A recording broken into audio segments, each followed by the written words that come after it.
to everybody, but I feel like I was the better rapper. I felt like I made the better records. I feel like my records aged better still. You know what I'm saying? So that's how I feel inside. I don't know how everybody else feels. My man, you know Sean Tax on a viral clip, and he came in and said, "Not really." Yeah. Tax is tax. Right. He feels how he feels or whatever, but people can feel that. Right.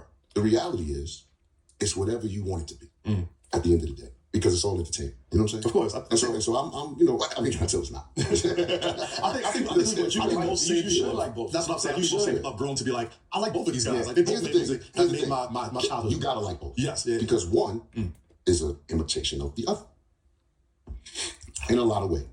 Explain that a little bit. Well, because 50 started to sing on this too. I mean, hey, I didn't say you did, but we started this whole show with talking about how I kind of ushered in that kind of melodic flow, melodic sound. I didn't start that shit. There's been rappers that did it before me. You could go in the Bone Thugs and Harmony, which they had a very specific sound. For sure. Nobody can do but them. You know what I'm saying? For sure. But you can go all the way back to who I give the credit to is Curtis Blow. He's the first artist that ever sang a whole rap record. You know what I'm saying? So he has to get the actual nod for that. But what I say that I created, what I ushered into hip hop is the duet. Yeah. There was no, before I did what I did, you would take a rapper, an R&B singer, and their mashup would be rapper sings 16 bars on the singer's record. That's it.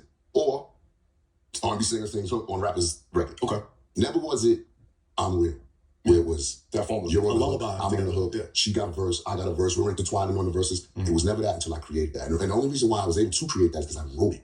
So I wrote the whole record, so I was able to write myself into these records. Where you're a young artist, you get the opportunity to write a record or write a record for Jennifer Lopez at the time. It's like, yo, I gotta be on this motherfucker. You know what I'm saying? I gotta be on this motherfucker, not just with a verse. You know what I'm saying? I need more. So in writing that record, I put myself in it as much as I could, and that became what people know to be today as the new hip hop R&B mashup.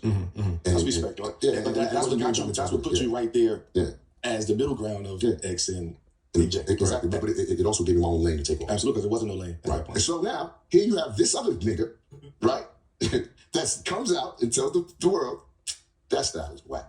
Singing these chicks and fucking having pop singers on your records, that shit is whack. And niggas said, yeah, you know what? That shit is soft. That shit is whack. He made niggas feel like they was tough too. You know what I'm saying? And so right after he says these things, he comes out and does what? Sings on his records, does a bunch of records with pop artists. Now I'm not saying that listen, man, the formula. It's an amazing sound. It's not it's still to this day, you can hear that sound and it's influential in a lot of artist music, not just hip hop. We can go to country, we listen to Shabuzi, anywhere you want to put it, you know what I'm saying? It wasn't cool for a motherfucker to rap and sing on a record until I did it the way I did. Even